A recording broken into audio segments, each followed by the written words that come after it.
Are we? Ah, are we live? Are we live? Seems like we might be. There we go. Let me mute myself. All right. Hello and welcome to live programming here at the More Freedom Foundation. Today we're going to be discussing what exactly is Turkey doing in Libya. If it weren't for the craziness between Trump and Iran, this probably would have been like the biggest foreign policy story of the month. It's not, of course, because of Trump and Iran, and also because no one in the United States can pay attention to anything that doesn't directly involve Trump. This does, of course, involve Trump as well, but we'll get into that. But first, some housekeeping. Welcome. If this is your first time at live programming here, what's going to happen is I'm going to talk about this. This actually might be a long one. This might be somewhere between a half hour, 45 minutes to an hour. I'm going to give a presentation that I've half prepared on Turkey and Libya. And then I'll finish that up, and then we'll do Q&A, and I'll just respond to the questions that you guys may or may not have. If this is your first time here, you may see the live chat on the right side of me. Would that be over there, or over there? Anyway, it's a very active community of very opinionated people who like to discuss with each other. Sometimes what I'm talking about, sometimes not what I'm talking about. Whatever. If you have questions for me, I would urge you to hold them until the Q&A period. I don't really have the mental bandwidth necessary to pay attention to these comments as they're happening. To that end, we do have one very strict rule here. As far as these comments, I'm a free speech advocate. I welcome all opinions here. We've got some people with very diverse opinions here. I mean, usually anything goes, even stuff that my very politically correct self would consider racist is generally okay. But what is not okay is attacking other people in the chat. You are perfectly welcome to attack me at great length, my stupid ginger beard, whatever, go nuts, but do not attack each other. That is unacceptable. On the last version of this live chat, there were a group of people who attacked another person in the chat for their ethnicity. I couldn't see it because I was too busy giving my presentation, but I went back, saw it. I was horrified, blocked that chat. You can't see that chat anymore, blocked a whole number of people. Please do not do that. I really cherish the idea that we have sort of an open, very diverse community here of people who can come with a lot of viewpoints. I'd like that to eventually include all kinds of stuff that isn't generally acceptable. I'd like to talk about Israel and Palestine more seriously, more critically. But if I've got a live chat where people are like advocating genocide and like Nazi shit, like that's certainly never going to happen. I'm sorry if this is becoming way too big an intro, but to the end of a better live chat, Loga Cool Extreme, a long-term commenter and participant on this channel, has volunteered to be a moderator. If he tells you you're getting out of line, please listen to him, because if you don't, then he'll block you. So yeah, I think that's the housekeeping. I hope this works out. I hope Loga is more cool than extreme with his moderating, but I won't know. This is what happens when people act out in certain ways, in certain hateful ways. Nice things get more complicated. Anyway, so here we go. Turkey is getting involved in Libya in a way that's, I wouldn't call it aggressive, but it's in a way that we're not used to non-US countries acting. There are plenty of non-US countries that have very active foreign policies and do all sorts of stuff. But what Turkey has done, and what has been approved by the Turkish parliament, is an actual intervention in Libya, not a neighboring country, but one that will supposedly involve Turkish soldiers. That's shaky how much of that is actually going to, well, some of that is already happening, but the idea that there's going to be thousands of Turkish soldiers, probably inaccurate. But anyway, I mean, this is a big deal. And Erdogan, of course, is being seen as more and more of a, we joke, it's not that extreme, but he's supposedly going to be the new Saddam Hussein as far as U.S. foreign policy people see it. They're sort of building him up as this new big bad. So a lot of people are freaking out about this. And specifically, I think I'm a very anti-intervention guy generally, and I think there are aspects of the Turkish intervention that are irresponsible, and I think will very likely end up being regretted by Turkey, the Turkish people, and the world. There are other aspects that are more positive, and we'll get into that. But what I think is really important and what is being ignored by almost all commentators, at least in the US, who talk about this, is just um, how badly the international community has screwed up Libya thus far. So it would be one thing if Turkey was like, you know what, I'm going to have an intervention in France, or I'm going to have an intervention in Tunisia. If they were just going to have an intervention in a country that was doing fine, or even if, gosh, I'm just going to have an intervention in Yemen, a country that, where at least where we know what the sides are. But Libya has been so comprehensively crushed by international mismanagement. And I don't know. I don't want to say the Libyan people are blameless. They're not blameless. I mean, one guy in particular, Khalifa Haftar, I think probably bears the most blame in this current situation. And also, I mean, Libya has been this sort of pool of conflicting militias for a while. The Libyans have not been serving themselves. They have allowed this to happen to themselves.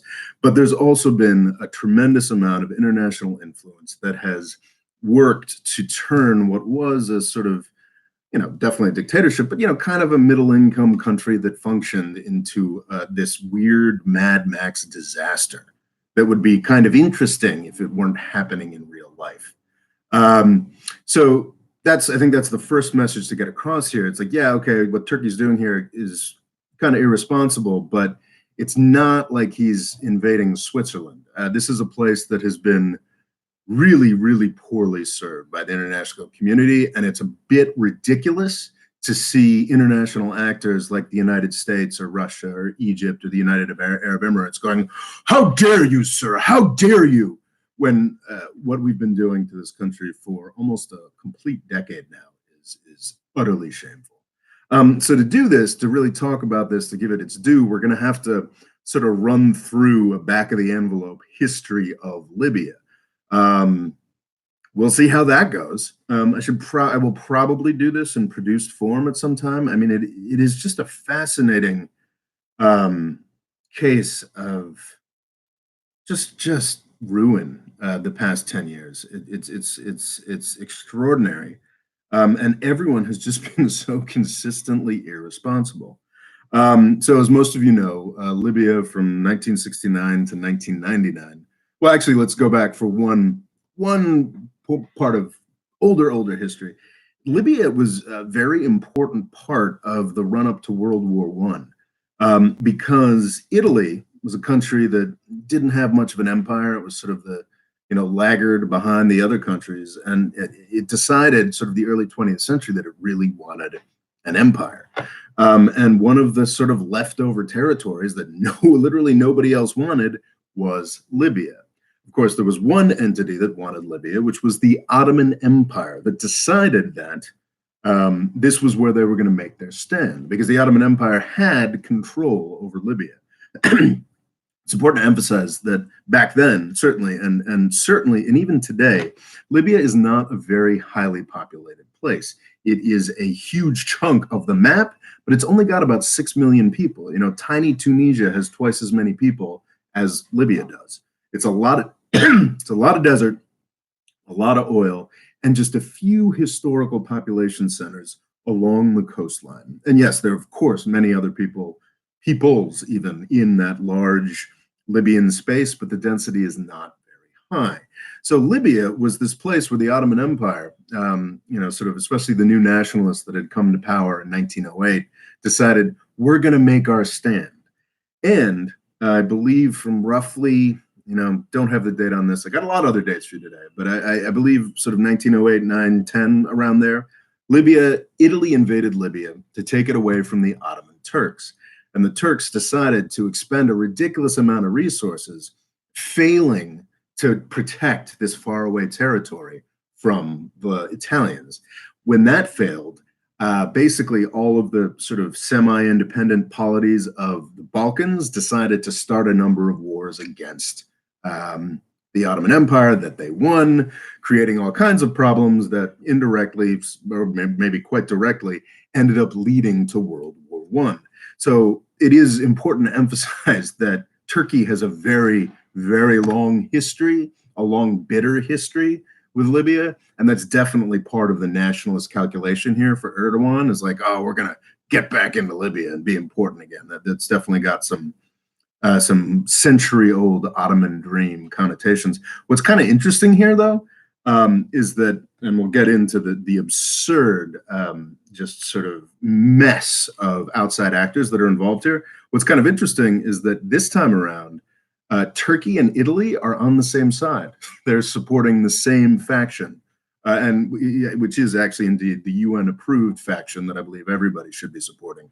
But it's kind of interesting that 100 years ago, sort of Libya's independent history, that's not entirely true, but to an extent, in Libya's independent modern history was launched by a war between Turkey and Italy, and now Turkey and Italy are on the same side in another ongoing war.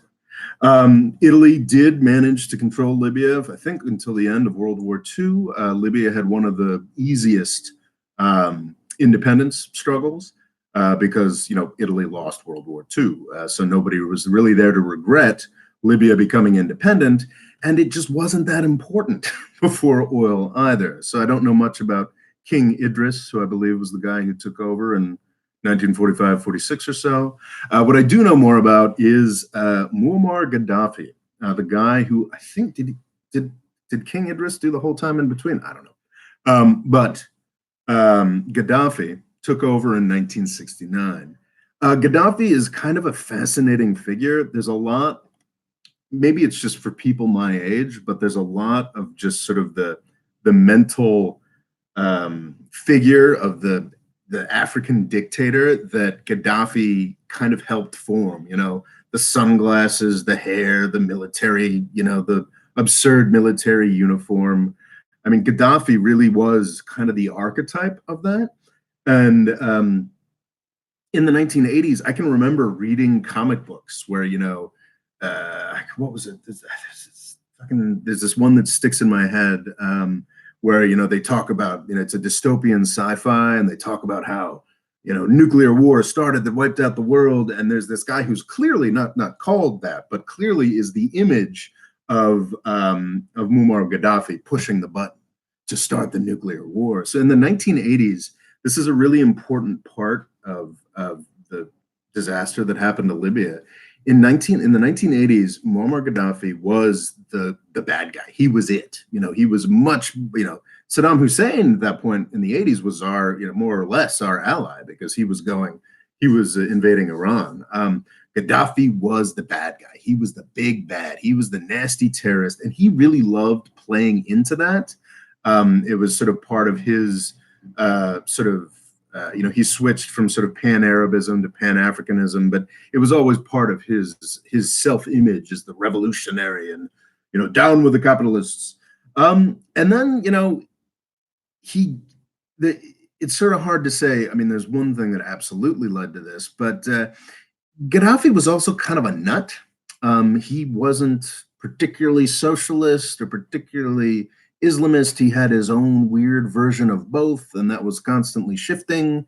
You know, Mao had his little red book, Gaddafi had his little green book, and you know, you get the real sense. It's kind of fascinating reading about Middle East politics in the 60s, 70s, 80s, 90s, because everybody else was just like, God, this fucking guy. Like even the you know, more serious and committed anti-imperialist, leftist, whatever types, you know, from Iran to Syria, the Islamists, I mean, whatever, you know, the more serious types were like, Jesus Christ, this Gaddafi guy. I mean, he was just a lunatic who was allowed to make a big stink and sort of look like a bigger deal because he had this oil industry that had cropped up in his very large country with not a lot of people.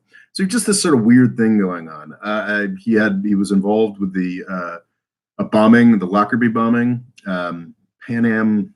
I can't remember, but it was a horrific act of terrorism in, gosh, the mid 80s, something like that. So he was a hate figure. But by 1999, and this is crucial because this was even before 9/11 and the destruction of Iraq, he'd realized just how silly everybody found him. And I think he sort of just decided to get paid and sort of started really warming back up to the west, if you will, or rather the north from Libya to Europeans. And started really getting into bed with the French, with the Italians, with anybody in Europe who would help fund his lifestyle and flatter him. And then after the invasion of Iraq, he opened relations with the United States, and largely I think because he was terrified. Signed over his weapons of mass destruction program, which was in fact not very impressive at all. As with a lot of sort of Gaddafi, there was sort of a lot more bark than bite. But by 2004, and this is sort of an important cautionary tale, he was the guy who did what, he denuclearized. Not that there was any nuclear weapon there. He decided to become a normal country, which is the way that Pompeo talks about Iran all the time, Secretary of State Pompeo. So he sort of did what he was supposed to do. He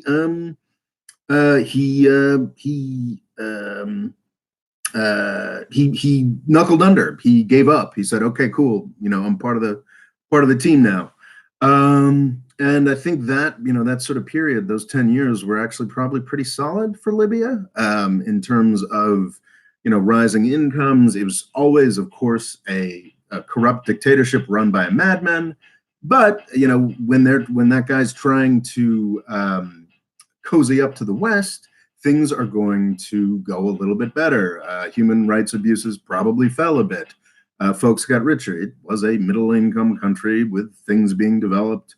European folks coming in, building stuff. A tremendous amount of investment sort of poured in from Europe, and also very importantly from Turkey, that built a ton of stuff.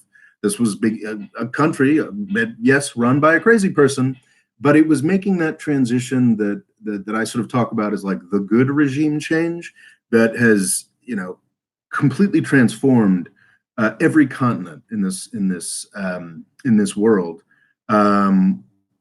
since the year I was born. From Eastern Europe to all the Asian tigers that used to be dictatorships, to Latin America that was mostly dictatorships. You get the development in.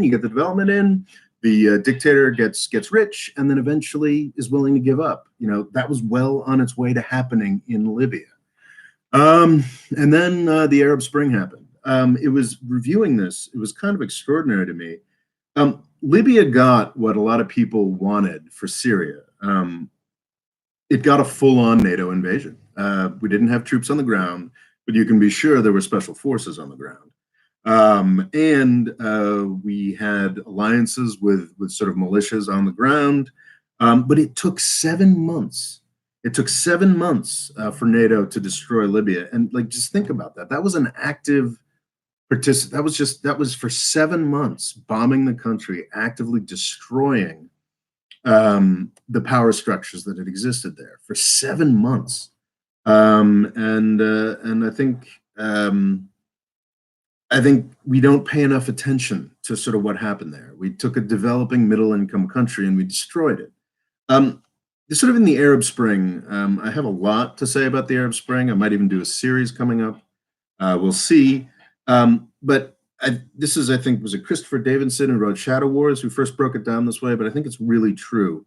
In the Arab Spring, you had a number of figures in Tunisia, Egypt, Bahrain, Yemen, a number of figures who were generally US sponsored who fell extraordinarily quickly, like over the course of a week or two, just boom, gone, out. And looking at this, the Obama administration, the sort of US military industrial complex, sitting around in sort of, February and March of 2011, they're like, what the hell?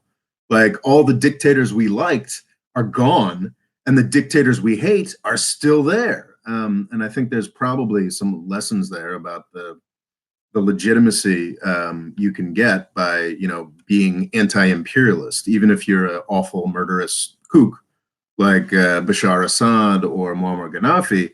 You are better appreciated by your people if you stand up against the outside aggressor. So basically, the United States government, after sort of 2 months of Arab Spring and this incredibly positive revolution in the Arab world that, happened to only unseat guys we liked, um, they decided to make some more happen. And in Syria, we're still trying to do that 9 years later. Yeah, we've stopped funding the jihadis, but if you look at the way that our, international aid works, I mean, we're still trying to overthrow this guy. Um, Gaddafi was weaker, so it only took 7 months of blowing everything up in Libya and destroying what had been developing there. And yeah, so by NATO invaded in on March 19th, 2011. By October 20th, 2011, Gaddafi was dead. And there were elections in 2012. In July of 2012, the General National Congress, based in Libya, was elected. This is sort of an unfortunate thing. So Libya had been crushed. We had enabled all of these militias, some of them quite Islamist jihadists. Those are very different things. Those terms are used in very different ways. But we had turned this place into an anarchic mess. And then we had elections.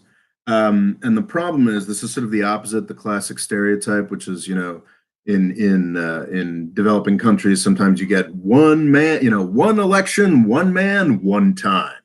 This idea that some guy gets elected and then never leaves power. This is sort of the opposite problem. We sort of have had 2 elections so far, 2 governments, and neither one wanted to leave. So there was the elections in 2012. This was a period of sort of relative peace. I have friends who lived and worked in Libya during this time. Obviously very protected, but folks who are trying to help rebuild the country.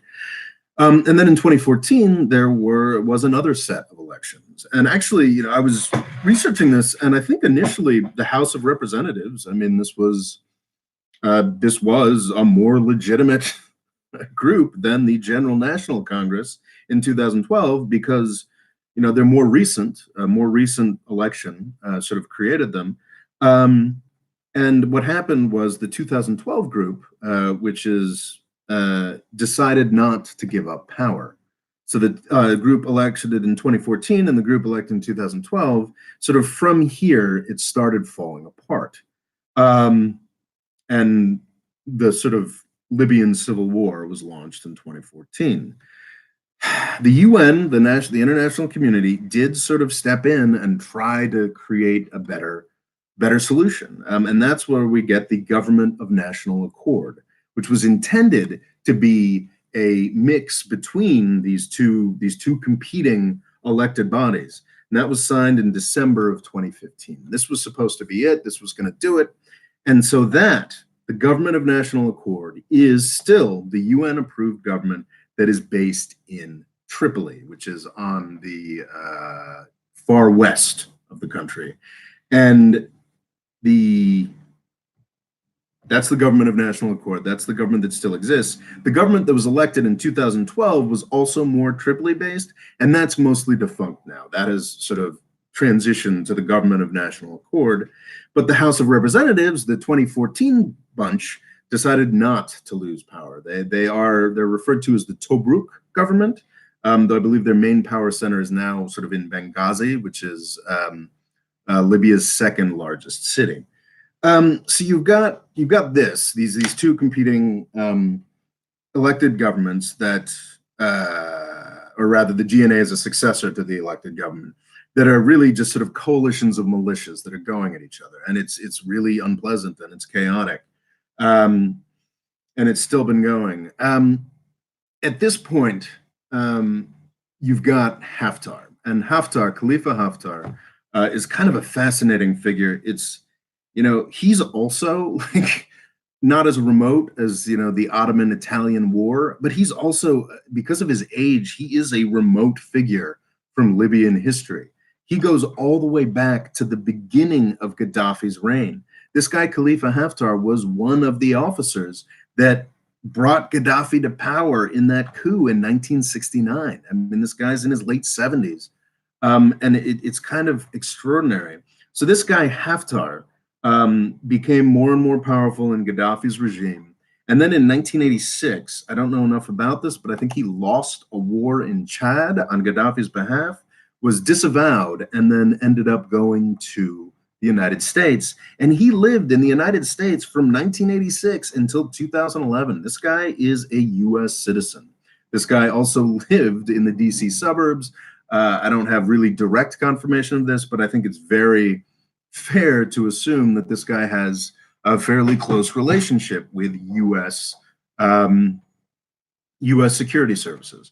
So from the beginning, this guy wanted to show up and be a big deal.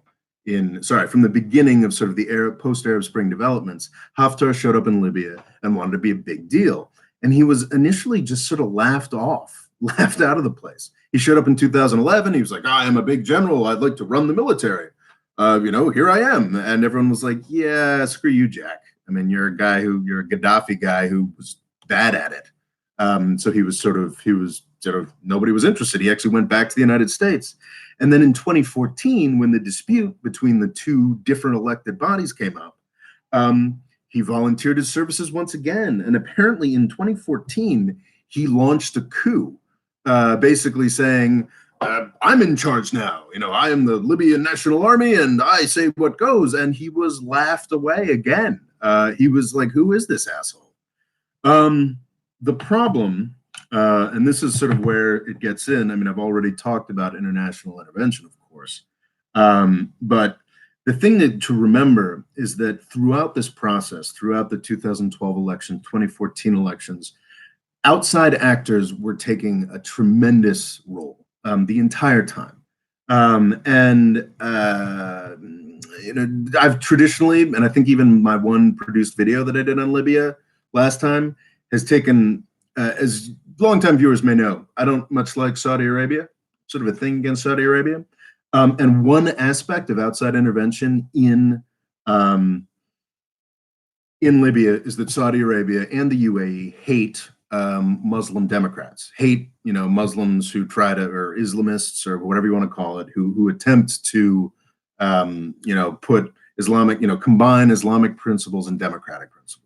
And those folks have traditionally been heavily represented both in the 2012 General National Congress group and the Government of National Accord set up in 2015. Saudi Arabia, UAE don't like that, so they have liberally funded, as well as Egypt, who just doesn't like any kind of democracy, have liberally funded Haftar. So we have this guy who was like, and yeah, I think I overemphasized the fact that the Saudi and the UAE aspects, when what I really should have been emphasizing more, don't get me wrong, those are very serious elements of this.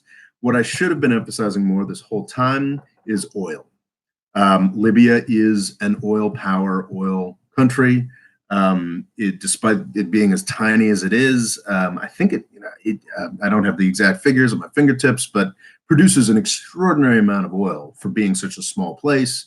If Libya was back up to its pre-war production standards or improved upon that, it could have a serious impact on the oil price. I mean, that's a very serious issue. I think Saudi and the UAE, also in addition to their being against Islam and democracy, also have a serious interest in keeping the oil price up. So keeping Libya chaotic is good for them. But beyond that, there are other actors. So Haftar isn't just supported by Saudi, UAE, Egypt. Those are probably the actors. It's UAE and Egypt that are doing the actors that are doing the most to support him in terms of, I think both Egypt and the UAE have conducted air attacks on his behalf. They are both providing weaponry that I believe they're legally not supposed to be providing. That's been proven. And all manner of support, financial, what have you. Those are the big guys, but also bigger players like Russia are big supporters of Haftar, and France, which is, I think, the one that sort of pisses me off the most. Like, okay, sure, Russia, UAE, Saudi Arabia. Okay, these folks are shit stirrers. Turkey, Qatar. These folks are all shit stirrers. They're all trying to jockey for position. France is a country that should be invested in whatever the international order or something like that, and they are big Haftar boosters, and that's just it bothers me deeply. Don't have the time to go after France to the extent that I would like, but their actions in Africa are just atrocious. There's a lot to be said for the theory, not as much as people make of it, but there's a lot to be said for the theory that it was France that made the initial 2011 destruction of Gaddafi and destruction of Libya happen. But yeah, so that's just this crazy thing. So Haftar went from this ridiculous, laughed out of the country figure to a larger and larger and larger figure over the course of mostly, I would say, pretty much exclusively because of the money and the arms that has been sent to him, that have been sent to him by a wide range of international actors. So yeah, I'm not a big fan of Haftar, and it's been really quite sad to watch his power grow and grow and grow. So this House of Representatives that elected in 2014, more representative. They after the gut, let's see, I think was that after or before? And I thought I'd taken a note of this. Regardless, in 2015, yes, in March of 2015, as this conflict between the, at the time, more representative House of Representatives elected in 2014, decided that they needed a general, and Haftar did a good job of bringing a lot of foreign money with him. And that is sort of the real genesis of the Libyan National Army, which is Haftar bringing in all this foreign money and allying with, the group that at the time, I would argue, was more legitimate in March of 2015. That was when Haftar finally, after 4 years of trying, got his wedge into real power in Libya. He went on, my understanding is that he spent a number of years crushing Islamist militias in Benghazi, consolidating power for the Tobruk government, for the House of Representatives, or what have you. And he has used that money, and that I think Benghazi took him a very, very long time. That's the second largest city in Libya, but he has been successful in consolidating power. In that period between 2015 and 2019, sort of April of 2019, when we went through another large change, he was successful in consolidating power. He made Libya slightly simpler. Now, I think people go overboard in saying that Haftar's Libyan National Army is a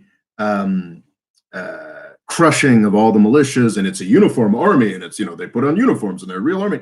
It's not. It's a coalition of militias, is what it is. But it is a successful coalition of militias. It is a consolidating of power. So what he has managed to do, nominally for the House of Representatives, is consolidate power over large portions of the Libyan countryside. But what's also important is that while he did that, he's also worked diligently to sabotage any peaceful resolution of this. So the Government of National Accord, the UN approved, agreement in December of 2015, he has been working against it the entire time. And there have been multiple attempts with people, get everybody to sit down, make this happen, where sort of a real peaceful settlement ceasefire looked possible. And Haftar has crushed it just every time. So that's what he's been doing, instead saying, no, I'm more interested in setting myself up as a new dictator. Now, it's an important thing to acknowledge that a very big part, and not entirely, I'd say 90% bullshit, but not entirely bullshit, part of his appeal is that he advocates, he's secular. He's like, I'm the Libyan Sisi, is what he says.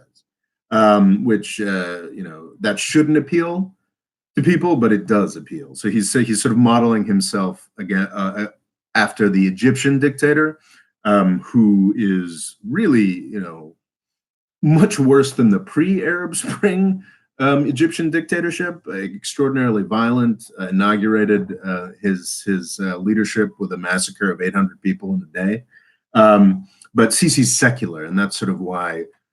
He has a lot of support among Islamophobes in the United States, and Haftar has been angling for that same that same title. Of course, it's insane that he's like, oh, I'm the anti, I'm the secular guy. Yet he's got tremendous support from Saudi Arabia and the United Arab Emirates. It's one of these things you realize that while Haftar in Libya and Sisi in Egypt claim to be anti-Islam, the most important thing, and you can tell this by where their money comes from, is as being anti-democracy. And that's sort of what Haftar is. So by the beginning of 2019, however, Haftar, I think, even for me, I wasn't quite sure how I felt about Haftar at the beginning of 2019 because it was impossible to argue with his success. He had consolidated most of the oil fields. If you look at a map of Libya today, I think at the bottom of the country, there's sort of a chaotic mess of militias and whatnot that spreads down into all of West Africa. That was another legacy of the Libya invasion. If you ever read anything about, Al Qaeda is resurgent in Western Africa, this is the next new front. That's also a result of our destruction of Libya in 2011, but that's a whole nother video. But most of the geography of the country has been consolidated under Haftar. There's a couple caveats to that. If you look at a map, it looks like Haftar's got the whole place. I mean, oh gosh. But remember what I said earlier about Libya being a whole lot of desert and mostly just some population centers on the coast. So it looks like, if you look at a map of control, like Haftar's got everything. But if you actually know where people live, that part to the up against Tunisia to the west is, I believe, where most Libyans live. And then there's another big pocket of population around Benghazi, Tobruk, where sort of the House of Representatives, Haftar government, is located. But it's sort of that big chunk that Haftar does not control that looks tiny, and that's probably got still about half of the population. So in geographical terms, in oil terms, Haftar has taken up most of the country. In population terms, he's barely got half. That's a very important. I mean, so the second biggest city is Benghazi, which Haftar did finally crush after a horrific number of years. The biggest city by far, like Tripoli, is like 2 million out of a population of 6 million or 2.5 million. And then the third biggest, Misrata, which is another half million or more. And then there are a number of other cities. So it's probably actually not even half of the country that Haftar has taken in population terms. So Haftar has been successful, though, in taking a lot of territory, a lot of oil.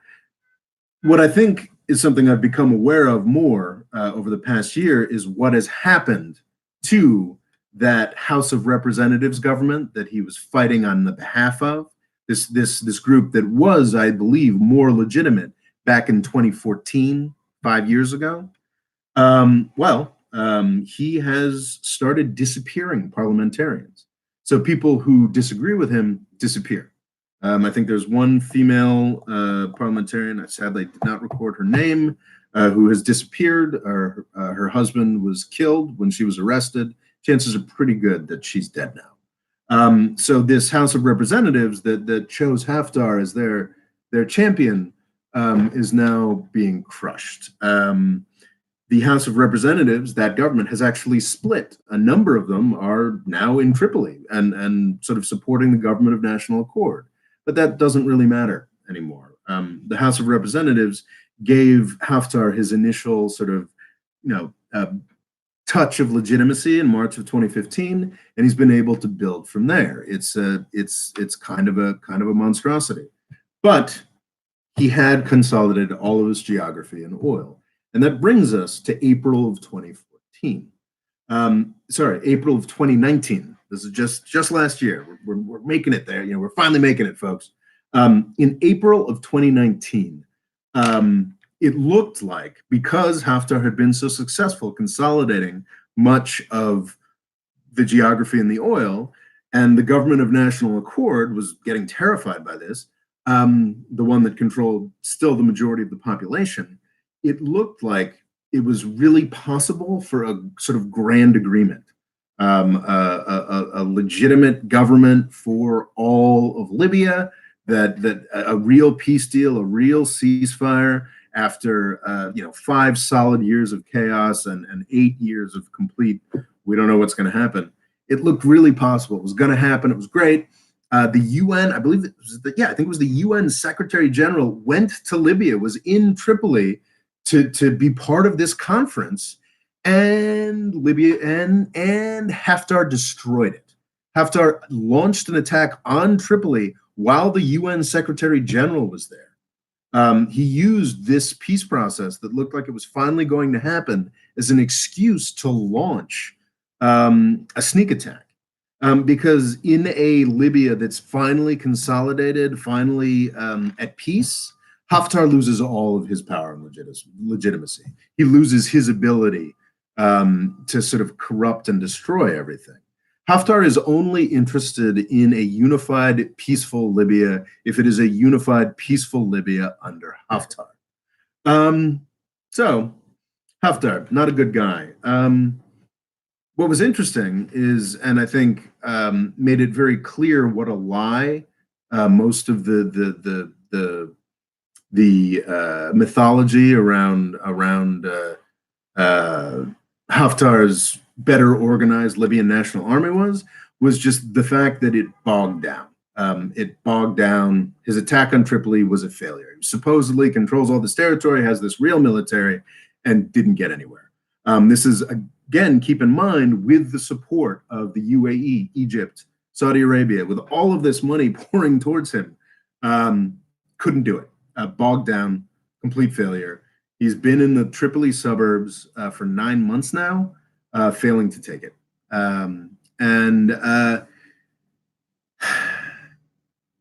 What's happening in Libya is interesting, and I think there's a misunderstanding. It is not as intense and horrific as what was happening in Syria. Because, to some extent, because it is so anarchic, you don't have, in Syria, you have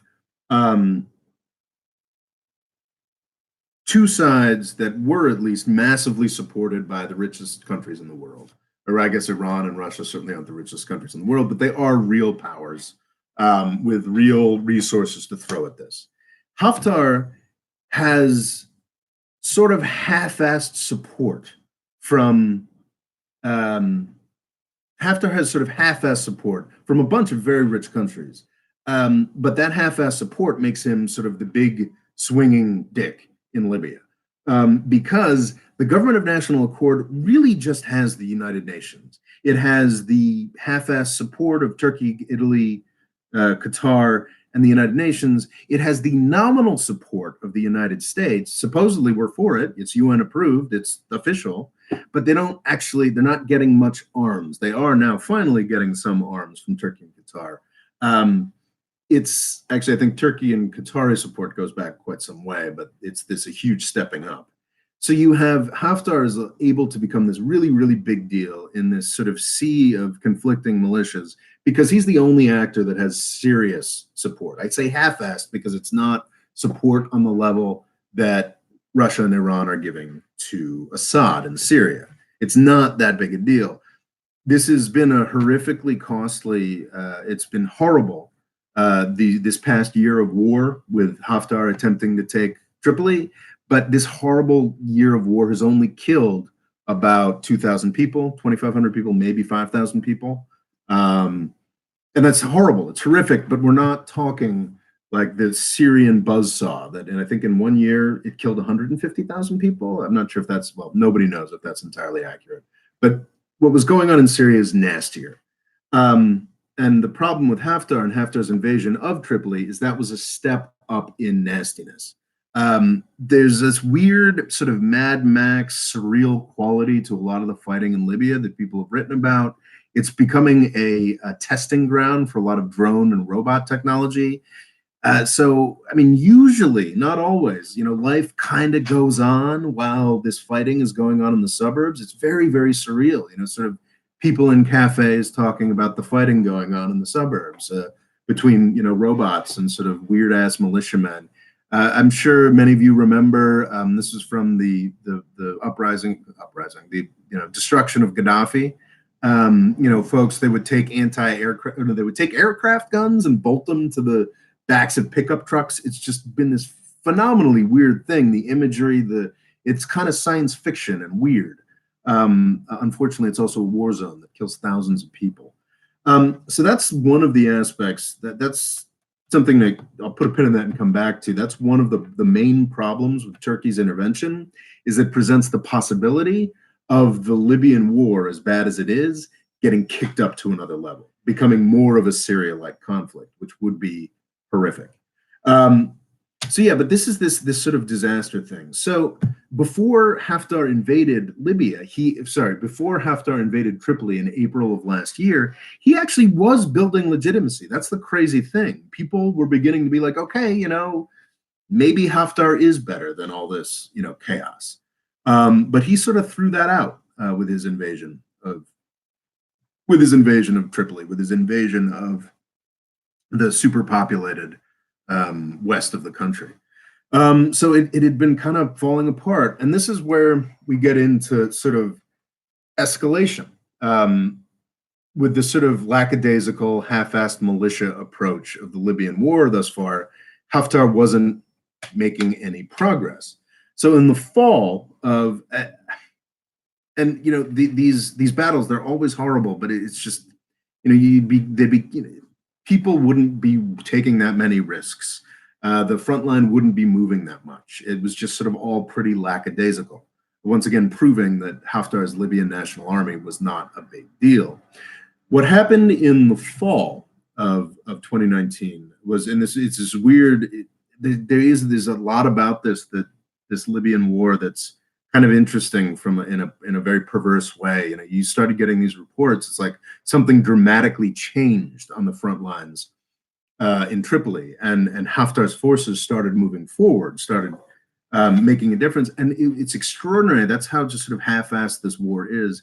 It was revealed that what made the difference was reportedly around 200 Russian mercenaries. I don't know if it's Wagner Group or whatever, but a couple hundred Russian mercenaries who were skilled, more skilled than your average Libyan militiaman, trained snipers, were making tremendous difference in this battle that Haftar had failed to make. So it's just another example of how Haftar really is nothing but but a conglomeration of international support. That's why this guy is here, that has kept this war going for 5 years. So the folks in Tripoli started getting desperate, and Erdogan decided to step up. And that, I think, we've finally gotten to what Turkey's doing in Libya. So in November, the Government of National Accord in Tripoli, the internationally approved government that nobody internationally was providing support to. Oh yeah, that's key. So the State Department, the U.S. official policy is to support the Government of National Accord. But because the U.S. president is owned by Saudi Arabia, and probably couldn't find Libya on a map, he gave his endorsement to Haftar's April invasion of Tripoli. So the Government of National Accord, is facing this nasty general that pisses on every peace plan, is supported by Saudi Arabia, UAE, Egypt, Russia, France, and Donald fucking Trump. They're desperate. And all of a sudden, Russian snipers were closing in on their city and their power. So in November, they made 2 deals with Turkey.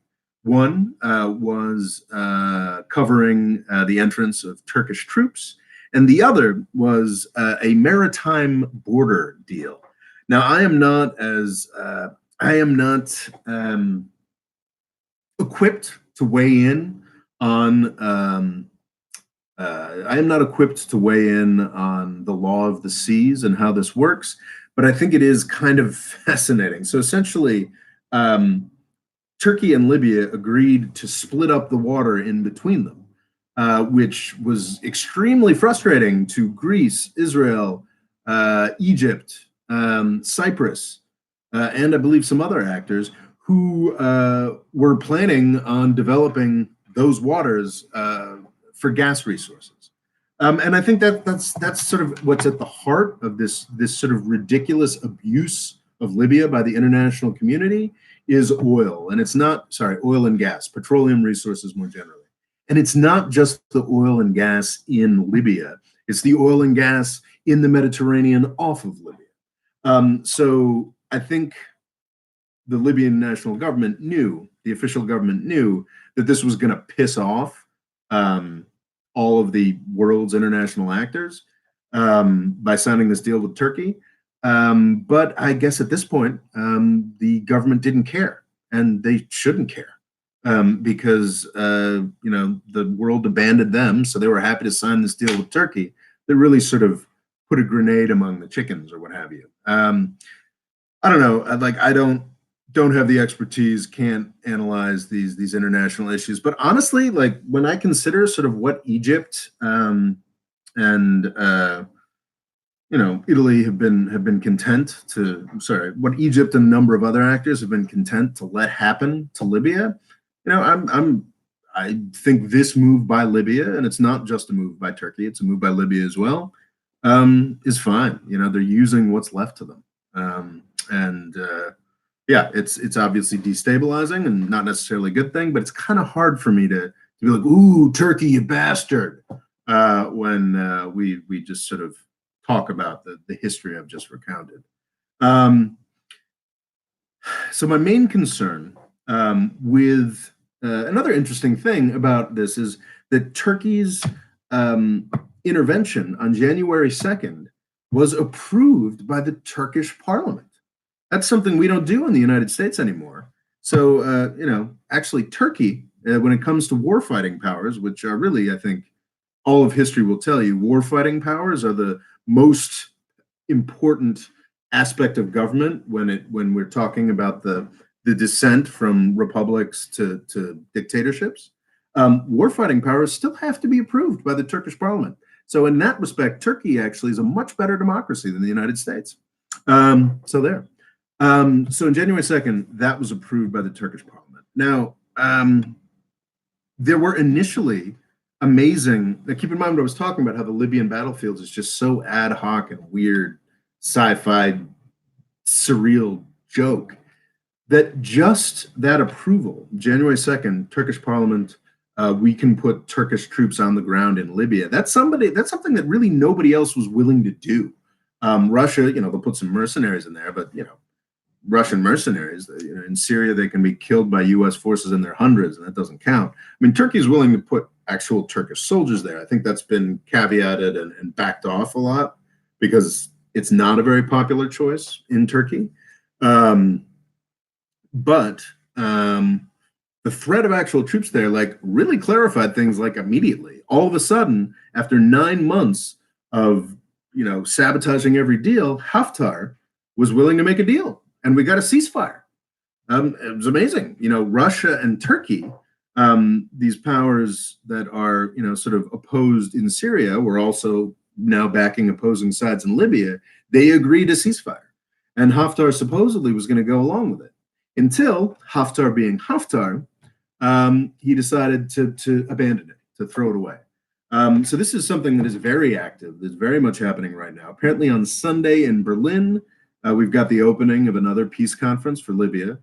And it looked, before Haftar sabotaged the ceasefire, it looked like this was a real potential. And on Twitter, you can see me being like, holy shit, Erdogan did it, peace in Libya.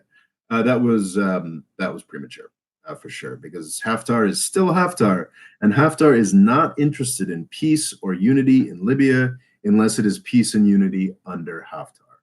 So he's already sabotaging it. I think yesterday he was in Greece saying that there will be no ceasefire until Greece's rights to oil in the Mediterranean are respected, which really is just fucking infuriating. People are dying. Yeah, they're not dying at Syrian levels, but they're dying. And to see sort of Greece, Israel, Egypt, Cyprus just sort of whining like little bitches while people are dying, in preference to a ceasefire that would save lives, is pretty fucking gross. I absolutely agree that I mean, I don't know. I don't have the expertise, but I'm very suspicious of Turkey and Libya's agreement on this. International arbitration is appropriate. Holding up a ceasefire in a 5-year civil war because you're butthurt over your gas rights. Sorry, I'm just realizing. Normally, I'm not that emphatic, but I'm just realizing how vulgar and how sordid, not just Greece but France. I mean, all of these countries that hold themselves out as being worthy of respect, have just been letting this chaos continue in Libya, encouraging this chaos in Libya to continue for 8 years. So you'll forgive me for not being super pissed at Turkey for throwing their weight in as well, because at least momentarily it looked like it made peace more likely. I think in the long run, Turkey's intervention is going to be a failure. I think it's guaranteed to be. It will be seen as a mistake in the long run. I think Turkey is sort of in this sort of honeymoon phase, not just with its Libya intervention, but also with its Syria intervention. And I've talked about this before. It's, interventions can look great when they're getting started. Like you've got military power. You're going into a situation where people don't have as much power. I mean, look at the beginning. Afghanistan and Iraq in 2001 and 2003. Woohoo! I mean, huge U.S. victories.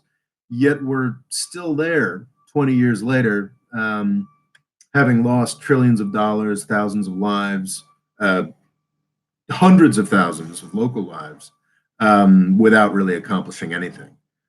So Turkey in Syria got the initial great result of ending any possibility of an independent Syrian Kurdistan. Turkey and Libya, I think, is also going to get this initial great result of like, oh, we're the first actors to really get in here and put our troops on the ground. Like we can have this incredible effect in this weird militia war space.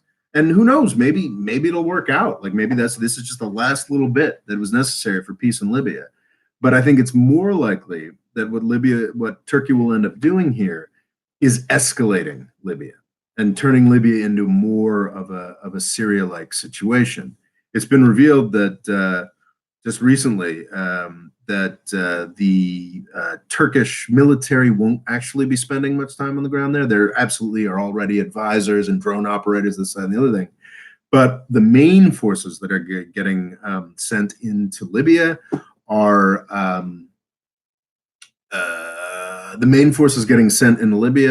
Syrian rebels, sort of Free Syrian Army types, who are also just Syrian mercenaries at this point. There's not much more to it than that.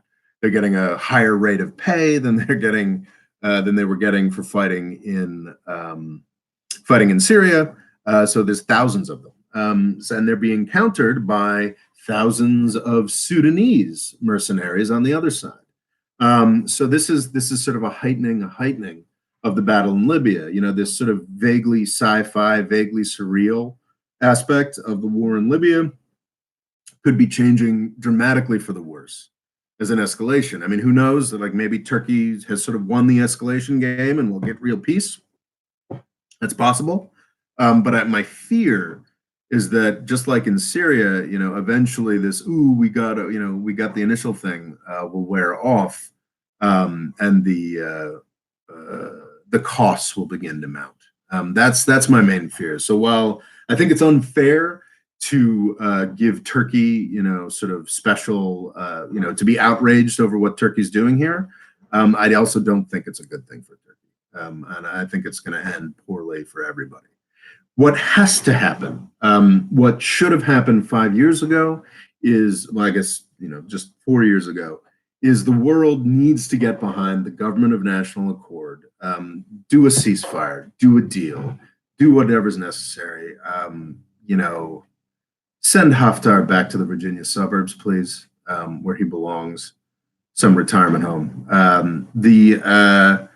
That's what should have happened a long time ago. But it's this continued pettiness and disgustingness, first and foremost from the Trump White House, but everywhere in the world, this sort of absurd, and it's so petty. Just like yeah, Egypt wants some gas. Turkey could really use some gas. Israel has some gas, but they could use some more gas. But I mean, come on, like, is it really more important than the lives being lost in Libya? Is it really more important than the fact that there's apparently slave markets in Libya? Is it really more important than the preservation of the European Union? Because keeping Libya as this sort of screwed anarcho state means it becomes a really direct route for migration up into Italy and Europe, and that's a real threat for that is a real threat for the European Union.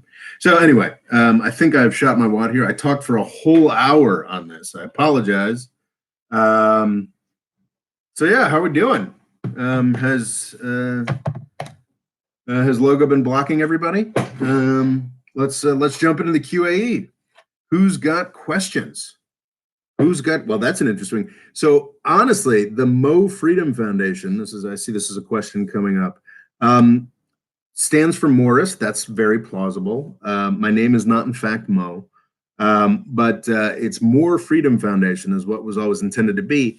But YouTube has a character limit for the names of their channels. So yeah, I can't actually have a channel called More Freedom Foundation. I had to take off 2 letters. So it became Mo Freedom Foundation. Yeah, that's sort of what it is. And yeah, it can stand for Morris. It can stand for More. It stands for Mo. Dean Smith asks, why do you love Turkey so much? I love Turkey so much because I lived there for 6 years. You could say that, maybe I went native. And I think that the way that Turkey is depicted in European media, US media, is tremendously unfair.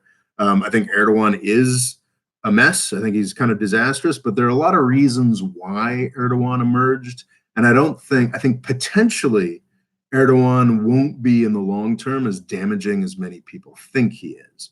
I'm also, I'm a fan of democracy. I'm a fan of the will of the people. And I think a good way to measure, whether someone has the interests of the Turkish people and the world at large at heart is, a lot of people think that a coup would be better in Turkey than Erdogan, and I think that's just outrageous. I think that's insane. So I find that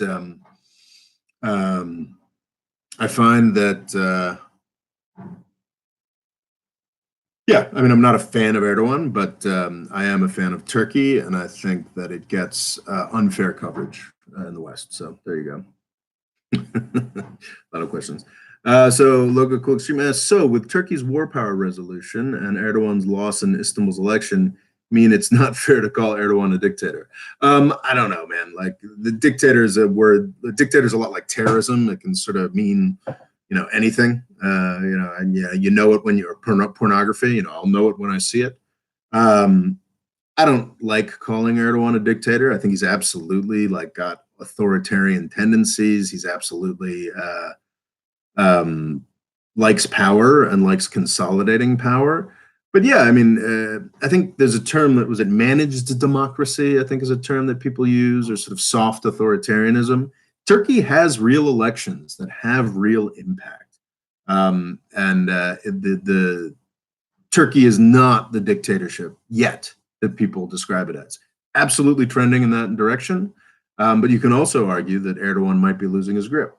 And that's an aspect of why he's doing these interventions in Libya and Syria, is because it sort of makes him look powerful. I mean, why do you think Trump was spinning things up with Iran? Any vulnerable political player, Clinton did the same thing, will look to foreign policy to save him and give him legitimacy. All right. Bang says, as much as I hate Erdo, he really has no competition. None of the opposition leaders can rule the country. What do you have against Ekrem İmamoğlu? I'm pretty good with most Turkish pronunciation, but the Olu at the end of a name makes it really hard for me. But the guy who won the office of mayor in Turkey in the local elections. Is that back in March of 2019? Oh, March and June of 2019. A lot of people see him as a figure that could plausibly challenge Erdogan, and I don't see why that couldn't eventually be true. Erdogan started as the mayor of Istanbul, and so did Ekrem İmamoğlu. So there we are.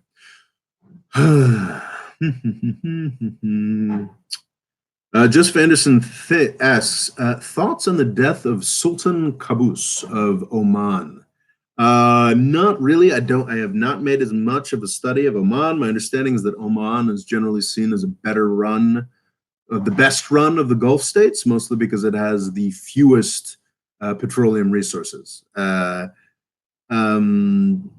Qaboos himself was really highly regarded. I mean, Oman's got this sort of weird in-between version of Sunni Islam or Shia Islam, or sort of its own kind of thing. So, and Qaboos was sort of really, I think he might have initially been installed by a British coup. Is that right? But he's just sort of very well respected by the West. It was able to act as a mediator between Iran and Saudi Arabia, so it's a loss. It's absolutely a loss for the region. And I hope Oman can quickly find a good, solid arrangement that'll hopefully be a little more democratic. My understanding is that Oman is the country. I'm sure I think and know so little about Oman that I am 95% sure that I am massacring the pronunciation. Oman, whatever. I mean, not whatever. It's very important. I should get it right, and I apologize. But I hope that country can find a more democratic solution with its next leadership. Don't have very high hopes for that, but my understanding is that if there's a country in the Gulf that we should be hopeful about, Oman is the one. So, yeah. Denise asks, do you think that Syrian refugees in Turkey will return back, or are they there to stay? I think it depends. It depends. So Syrian refugees are just such a diverse group. I was partying over Thanksgiving with a friend of mine who's a Syrian refugee, but, she's a Syrian refugee who speaks, 6 languages and has, was able to waltz out of her country into a nice job at European, multilateral bank, so like, and then there's, of course, illiterate, peasant types. I mean, it's the incredibly broad range. I think 4 million Syrian refugees at some point have been in Turkey. It's a constant shift, and Turkey's been, most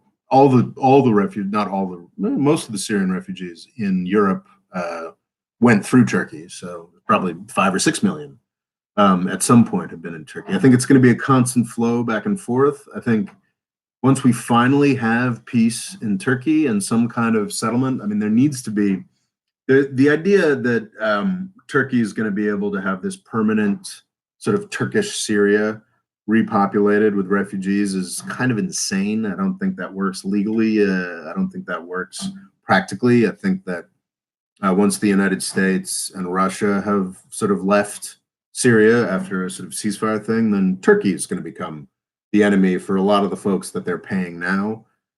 So yeah, I think Syrian refugees quite reasonably look at like this pocket that Turkey has created, and there's actually being, obviously Idlib's a little bit different, but not that different, and it's being slowly chipped away by the Syrian government. They have I don't think any any Syrian refugee in Turkey with any sense would want to go back to Erdogan's sort of Turkish Syria. I think what needs to happen is there needs to be some kind of grand bargain where the world agrees to help the Syrian government under Assad rebuild, and Assad agrees to some kind of monitoring, some kind of approach that guarantees safety for returning refugees. But no refugees are really going to want to return until the war is over. So the most important thing, I think, is, and unfortunately, the war is never really going to be over while Turkey is defending all those rebels in northern Syria. So yeah, I don't see refugees going back. And now you've got the thing is with the Syrian refugee population in Turkey, you've got people who've been there for 10 years. I mean, you've got many children who've been born in Turkey and don't really know anything else. And while thankfully the Syrian civil war kills many fewer people than it used to, I think it was only 10,000, so only double the number of people, double to quadruple the number of people that were killed in Libya last year. Um, but the conflict, the tension is going to continue until Turkey leaves, actually, for sure. But a lot of things have to happen before that. The U.S. has to leave. That's the next step that would, I think, improve things. But anyway, More Freedom Foundation says all Turkey really has left as an ally is Qatar, the Brotherhood, Syrian rebels, and the Libyan GNA. I kind of dispute that. I think Qatar is sort of the best of the Gulfies in the sense that they have the fewest people and the smallest population to support with their gas resources. So they're like real break-even price, like Saudi Arabia to get oil out of the ground, costs $2 or whatever. But to maintain their sort of government and way of being is $80 a barrel is what they need. Qatar is more gas-based, but bear with me here. Qatar, its break-even price as a society is a lot closer to the break-even price of extracting the petroleum resources, because isn't there just like 60,000 Qataris or something like that? So I think Qatar is actually the most sustainable of the Gulf folks.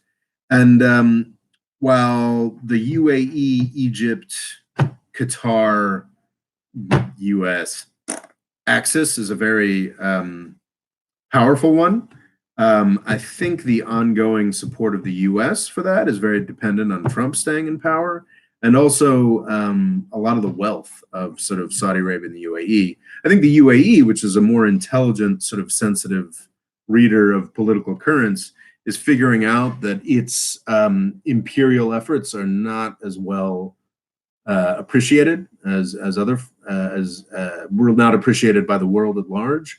The UAE has backed out of Yemen, for example. So yeah, this sort of, I don't see Turkey as very isolated. And honestly, I think Turkey's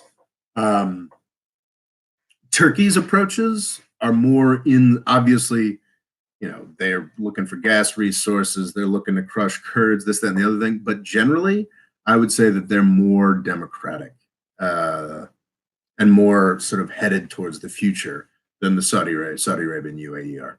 So I think in the long term, I think Turkey's going to be in better shape. So it doesn't really matter what the sort of alliance structure that folks are sort of lining up in their fantasy football Mideast war approach. Omar Nazreddin asks, Mo Freedom Foundation, will U.S. leave Syria, or are they going to stick to the oil fields? Jesus Christ, I don't know, man. I have gotten sick of Donald Trump's promises to leave. It's just he's such a garbage person, our president. Because he has made many principled stances and the appropriate point that we got to get out of Syria. We got to get out of Syria. It was interesting. I have some Trump supporting relatives, and they're like, didn't Trump get the troops out of Syria? Because they only watch Fox News when he's talking about getting Trump forces out of Syria. Donald Trump has put more troops into the Middle East than Obama by far. He hasn't opened a new war yet, but actually he did, because under Obama, Syria had U.S. forces, but it was special forces. It was temporary. It was largely secret. It was under Trump in 2017 that boots on the ground went to Syria in large numbers. So yeah, I don't really think you can say that he hasn't started any new wars, but importantly, all of the wars he has inherited, he has intensified. He has increased the bombing. He has increased the number of people on the ground. So yeah, I think that's kind of ridiculous. Anyway, but sorry, your question was, will the U.S. leave Syria? I absolutely believe it must, that it should. I don't know. Under Sanders, yes, we would. Under Warren, maybe. We would. Under any of the other Democrats, we wouldn't. Under Trump, we won't. So yeah, I'd like us to leave. Was that? Yeah, Trump's biggest promises, repeated promises, are to leave Syria, and it's now very clear he won't. So, yeah. Pirate King asks, "What the fuck is going on with Liz Warren, and who do you think will win the Dem primary?" I don't know, man. I like Liz Warren. I think she did pretty. I think she was the winner of the last debate. Honestly, that was just my opinion. I don't know. I couldn't care less about this sort of very manufactured dispute between Bernie Sanders and Liz Warren. Um, all I know is that whoever is nominated as Democrat as the Democratic nominee, will have my full-throated support, and I will be inventing reasons to love whoever that person is, even if it's Joe fucking Biden. So yeah. I think it makes sense, honestly. I think that the next 40 years in the US ought to be more left leaning, because the past 40 years have been pretty, I'm talking in economic terms, they ought to be more sort of social justice oriented, because the last 40 years have been more entrepreneurialism oriented. And, I think we're just sort of reaching the exhaustion of that. Exhibit number one being Donald fucking Trump as president. So, yeah. But yeah, I'm currently agonizing, sort of trying to write my first. It's 2020. I promised I wouldn't discuss the 2020 U.S. election until 2020. Well, it's 2020, and I'm drafting this first set of 4 videos on the topic, which I hope to be recording this weekend, but they are not fully written, so I don't know. Hopefully, I'll have more to say on that shortly, and I look forward to seeing what you all think of me finally talking about my own country again. So there. Why is the Democratic Logo Cool Extreme asks, why is the Democratic establishment dividing its votes among Biden, Buttigieg, and Klobuchar instead of just picking one candidate? There's this amazing. Someone has this theory. So one of the interesting things about Buttigieg is that his father apparently is a scholar of Gramsci, which is a communist or strongly left-wing Italian philosopher who I think is sort of at the root of cultural Marxism or whatever. I don't quote me on any of that. I do not spend a lot of time studying Marx, but apparently Buttigieg's father is a adamant leftist professor, or at least a student of leftist stuff. So people were like, "Well, is Buttigieg secretly this closet lefty who's intentionally sabotaging Joe Biden to get Sanders the nomination?" I thought that was an adorable theory, which is not true. But I thought that was kind of funny to talk about. So Buttigieg, Klobuchar, Biden, there were initially 15 to 20 folks, and I think there's still something like 10. There's a lot of people who don't show up on the debate stage anymore who are still running, who are the establishment Democrat Party, or running in that lane. And this is the same thing we saw with the Republicans. Like, people running for president are sociopaths. They are, it's not like, to an extent, I think a lot of people have this sense that, there's sinister forces. They already know who's going to be president. They do that in a room in Manhattan, and they set it out all ahead of time. None of this is real. But no, it really is. It's like presidential races in the United States, at least, are just a bunch of sociopaths who think they should be the most powerful person in the world running against each other. And like Trump, the classic example would be the 2016 Republican primary, where if some establishment figures had decided to sort of join forces and say, you know what, let's all support Jeb, or it wouldn't have been Ted Cruz, because everybody hates Ted Cruz. But let's all support what the fuck was it? Rick Perry, or let's all support Scott Walker out of Wisconsin. Like, if they'd all just decided that, Trump could have been beaten. Trump could have been seen off by all the people who wanted a more responsible choice. And honestly, that person would have been the Republican president, because everybody hates Hillary Clinton. And actually probably would have been a much more successful set of Republican priorities being enacted over the past 4 years. So yeah, I think that's just common. There's no real the folks in the presidential primary are a bunch of sociopaths who want to be the most powerful people in the world. They're not really thinking strategically. Their goal is not for a, it's not like Biden and or Klobuchar is like, oh, I would like it if it was an establishment president. No, like, I want to be president is sort of their approach. So, yeah. Ahmed BHD asks a very, very important question that I probably should have covered here. Is will the war in Libya reach Tunisia? It already has, my understanding is, to some extent. There's been some sort of cross-border stuff, folks trying to retain power. And, Tunisia traditionally has not had a super strong military. But I think Tunisia's military is strong enough to see off any attacks by Haftar or whatever militias are there in the west of the country. So yeah, I think there's already been limited spillover, and that's a real problem. But it's not. I don't think it's a real risk for Tunisia at this point. Something I'm kind of ambivalent about is after terrorist attacks in Tunisia in 2015, there's been almost no or sort of standard and limited aid for the Tunisian economy, Tunisian people, Tunisian government.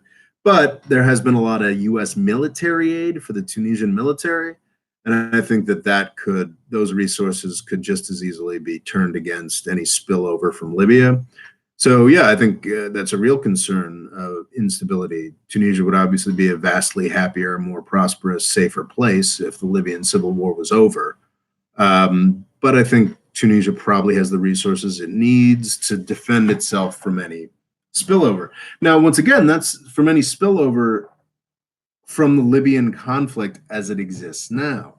If Turkey throws in all kinds of mercenaries and people from more brutal conflicts, and then Russia throws in a whole bunch of those folks, and then the Saudis and the UAEs, throw in a whole bunch more Sudanese, and who knows, the Turks and the Qataris could have their own Sudanese. Yeah, it could get gross. It could get really, really bad. I think a more interesting question, which I think someone else was asking, is like, what if Algeria decides to step in? I mean, Algeria has a real military and has been recently stepping up its purchases of military equipment, which is really, I mean, you can get into some really grim possibilities there. Like, what if the Algerian military, the Algerian generals are experiencing a year-long crisis of legitimacy? That's another script I'm trying to write.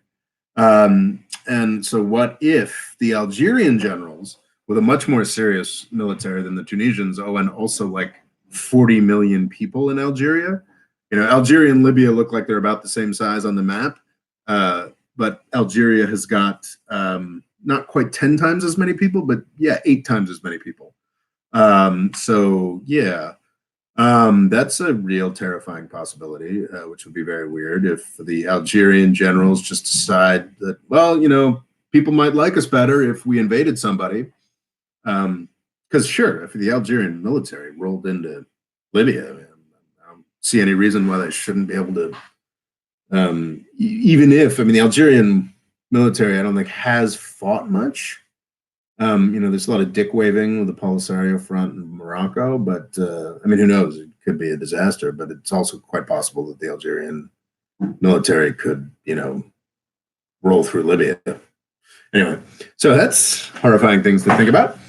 Mahdi BKH asks, in Iran, there's a massive disqualification of current members of parliament, especially Rouhani's party, the current president. What do you think will happen? Well, this is what anybody could have predicted. So Rouhani, the president, who I have a video saying, I think I'd have to change the title. Sort of Rouhani could have been Mikhail Gorbachev, or can be Mikhail Gorbachev. He could have been Mikhail Gorbachev.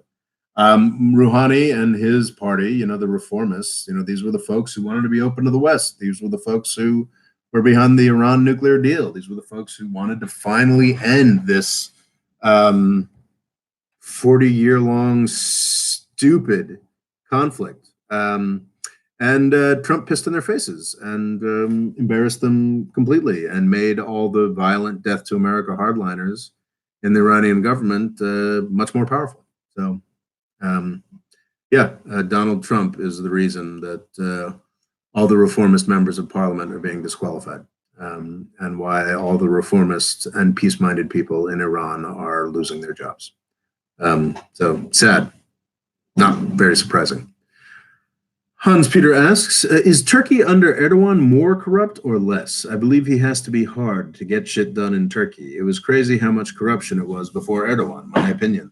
Yeah, I mean, Erdogan is corrupt. I think this is a dynamic that happens a lot of times. I mean, in a lot of countries, Erdogan was initially very real insurgency, not insurgent, maybe that's a loaded term, but politically peaceful, an insurgent power that brought his own people, brought his own, and a lot of these folks were actually quite serious about religion and good government and this, that, and the other thing. And I've heard, anecdotally from people in Istanbul that it's interesting that some of the richest neighborhoods in Istanbul were always governed by the old establishment, the opposition party, what is now the opposition party. But most of Istanbul was sort of governed by these sort of more religious AK party oriented types.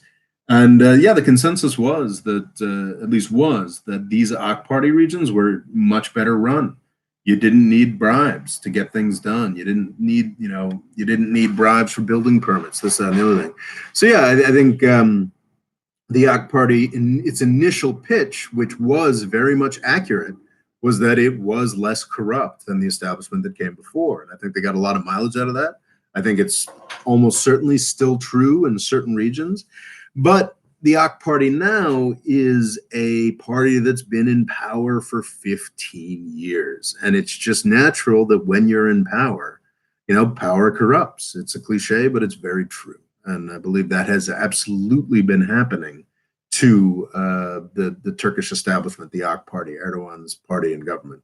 And Erdogan himself is well documented. Erdogan and his family, just obscenely corrupt. There's the nepotism, of course, that his son-in-law is now being, not his son, because his son's apparently legendarily pretty worthless, but his son-in-law is now being bred as his successor. So yeah, obviously, even though Erdogan did come in with a real crusade against corruption and crusade is not the right term to use in that context, in really any context, sorry, but he came in with a real jihad, no, he came in as a reformer. It was about honest government. It was about more respect for truth, honesty, 15 years later, he's infinitely more corrupt than anybody in Turkish politics, ever.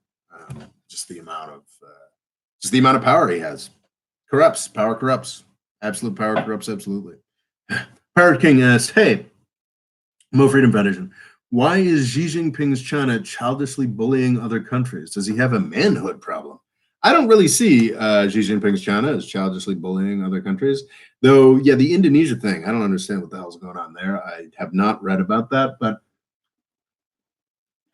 I think China's general sort of South China Sea dick waving, we're building these fake islands, or I guess, we're building new islands. We want to own all this sea stuff. I see that as sort of petulant face saving. I think whenever people talk about how crazy China's being in the South China Sea, I think they should also cover the pivot to Asia that the United States was engaged in throughout the Obama administration, the time before. Yeah, China's crazy, building these islands, causing trouble for the Philippines and Indonesia over who owns these islands. During that period of time, under the Obama administration, we essentially flipped Burma and Vietnam, countries that are very much on China's periphery that are now, I think we are apparently cleared. I think we're now, I don't know if we are now, but it's apparently everything is in place for us to sell arms to Vietnam. We're essentially, Vietnam is now part of Asian NATO or whatever. I mean, this is the communist country that it's crazy. I mean, yeah. So, China built some manufactured islands. We carved off 2 of its border countries in the past 10 years. We've built military bases in Australia that have no purpose other than being aimed against China. And also, we were putting together the TPP, which is not an agreement I supported, but is an agreement that would have done everything that Donald Trump is claiming he would do. It was aimed directly at the life's blood of China, its sort of foreign trade. So yeah, while I think China's actions in the South China Sea are destabilizing and are not a good thing to do. I think they're doing it because they don't have any other levers to push. The United States remains a vastly more powerful entity than China. That will change. That is changing. But I think I don't think it's certainly not all China's fault. I think it'd be a good way to put it. Pirate King asks, "Hey, Mo Freedom Foundation, what's your take on Western Sahara? And do you think a revolution will erupt in Morocco?" I don't think a revolution will erupt in Morocco. I think Morocco's monarchy has done a pretty good job sort of co-opting political parties and maintaining a facade of democracy that may or may not be more rational after and be more real, more real and representative after the Arab Spring. But, I haven't done the research on that I need to say. Western Sahara is an issue I just do not understand. I'm reading a book now that should hopefully give me an answer to both those questions, but I don't have it. I don't have them. Who is next? Blackstar asks, who is next on Trump's Death Note? I think that's a reference to a television show I've never seen.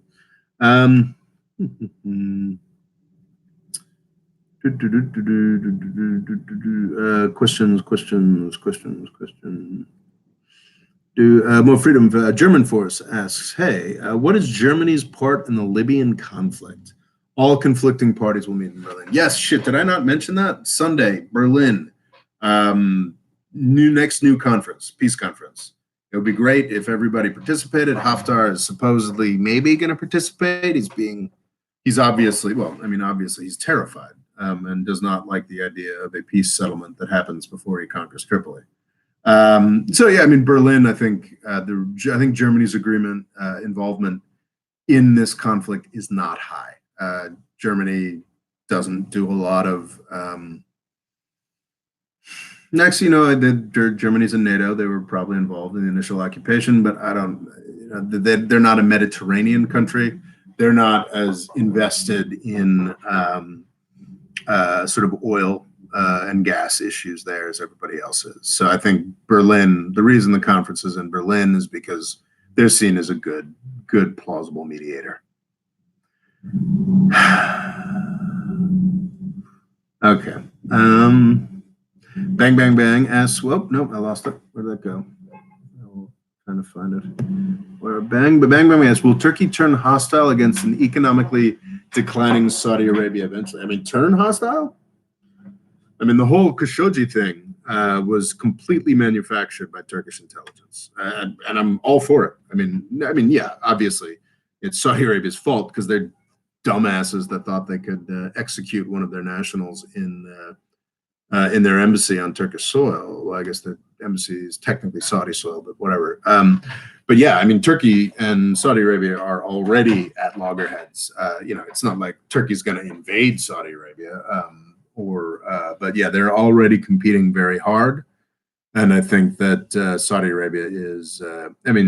Saudi Arabia wanted to invade Qatar in 2017, and I think it's breaking down a bit now. But they've maintained with the UAE and Egypt a blockade of Qatar for 3 years now, almost. And Turkey basically sent a whole bunch of military forces to Qatar. So basically meaning that Saudi Arabia could not do that. So yeah, Turkey and Saudi Arabia, I would say, are already as opposing as they could be, which is an interesting thing to think about, really. Because they're both U.S. allies. Turkey actually a treaty ally. Saudi Arabia more of a colony. But they're already competing quite hard. So yeah. Fabian Salatkowicz asks, what do you think about people who think Africa's problems would be solved by withdrawing borders along ethnic, religious, and linguistic lines? Would ethnostates bring peace? No, they would not. I mean, look at South Sudan. So yeah, maybe like in the long term, like if we did that today, like 50 years from now, would Africa be a more peaceful place? Maybe. But if we did that today, I mean, Jesus Christ. I mean, that, redrawing Europe across ethnic lines, that sort of happened around World War I, World War II, only killed 100 million people. So I think that at this point, most of the countries in question, all of the countries in question, I guess with the exception of South Sudan, I guess Eritrea, probably a bunch of other ones, have had 50 to 100 years of existence with the borders they have. Every change of border is an opportunity for a horrific civil war, ethnic cleansing, genocide, what have you. So no, I think it's best to stay with the borders we have. And because a lot of work has already been done, like embarrassingly during the ISIS Islamic State thing, I supported the idea of, back in 2014, I supported the idea, of dividing Iraq, but I now think that's a bad idea because I mean, Iraq has 100 years of existence as a country. And they have traditions and history, and they exist. There is an Iraqi people beyond their ethnic existence. It's interesting. I went to the Museum of Yugoslavia. I mean, Yugoslavia is a country that existed for 80 years, but there is in Serbia. I believe it's in Serbia. There's a museum to sort of that vanished idea of Yugoslavia, and who knows? Maybe Yugoslavia is better off divided up into its separate ethnic constituencies. But there's also a real sense of something that's been lost there. And I think to divide up and discard these countries would also be would create another loss, and also civil wars, genocides, et cetera, et cetera, et cetera. So, yeah, I am not one for redrawing borders. I think that's generally a bad thing because it almost always comes with war. With the most recent example of Sudan and South Sudan. Oops, where did we go? Okay, where are we? Oh, hey, thanks. I got a super chat from Ruben Garcia. $5, thank you. You do that, and I will definitely answer your question. And I am grateful for that. So Ruben Garcia is, what do you think about Qatar's role with what happened to Libya? Al Jazeera contributed a lot to pushing anti-Gaddafi propaganda. I mean, that's very true. Qatar is interesting. Al Jazeera is interesting. I think Al Jazeera played a huge role in the Arab Spring, which is weird because Al Jazeera, a news station owned by Qatar, I think owned by the Qatari royal family, which is a despotism, has been a tremendous supporter of revolution and democracy across the Arab world, which is a weird thing. Generally, I'm for it. So there. Yeah.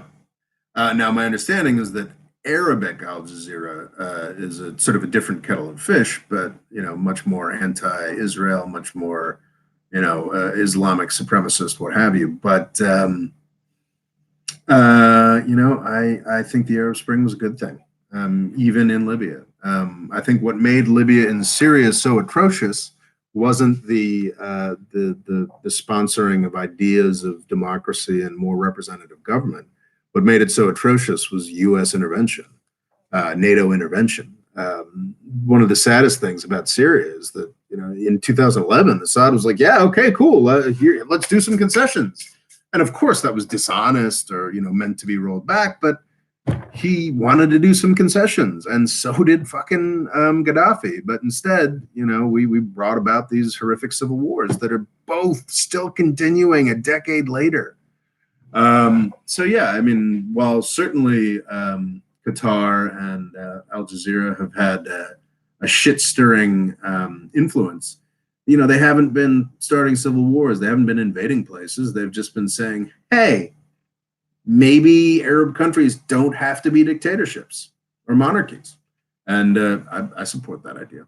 So yeah, I'm not against Qatar's influence and initially, in helping to set off the Arab Spring, really.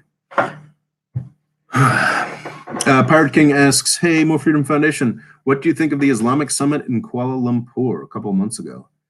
I don't know anything about it. Sorry.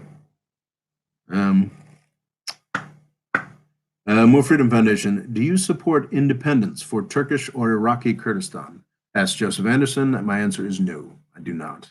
I support autonomy. I support what we already had in Turkey, which was sort of a Kurdish party, the HDP. There were a lot of HDP mayors that are now in jail in the east of the country. I really do believe that actually, with Erdogan's support, up until 2015, Turkey was making real progress towards sort of integration and peace with the folks in the Kurdish areas of Turkey. The biggest, I think, yeah, almost certainly, the biggest Kurdish city in Turkey is Istanbul, because of the sort of economic migrants that have made their way there. That's one of the great tragedies of the Syrian civil war, and what it's done to Turkish politics is that up until 2015, arguably 2013 in the Gezi stuff. Thank you to Tony Gohagen for another super chat. Do you have a question, Tony? I'm very grateful. I like that. So super chats are basically you sort of, I don't even know how it works. You click a button and you can send me money, which is very much appreciated. Because my book's not selling very well. Anyway, Tony Gogan. Oh, there's a question. That's a great. Oh shit. So what was I even talking about? God damn it! Completely lost track. Yeah, one of the greatest tragedies of Syrian civil war, what have you, is the fact that Turkey was really well on its way towards peace with the Kurds, mostly because it was getting so wealthy. But that's sort of been crushed. So, but no, I do not support Kurdish independence from Turkey. Iraqi Kurdistan, I mean, they're quasi-independent already. I think they should retain their powers for self-defense. But no, I do not support independence there either. There was a Tony Gunnigan who gave me. Okay, here we go. Tony Gohagen, thank you for the super chat. Tony Gohagen, why did YouTube bar you from calling your channel More Freedom? And what does the purple poster on your wall say? It looks like the last word is future. Yeah, the purple poster. I might know that. I think I painted that. I can't. It's stuck on there. What it says is, "Who controls the past controls the future. Who controls the?" Anyway, so that's George Orwell by way of Rage Against the Machine. Classic quote. And on the back of there, I've written my outline for my next version of Avoiding the British Empire in about 6 or 7 years. So that's what that's about. Yeah.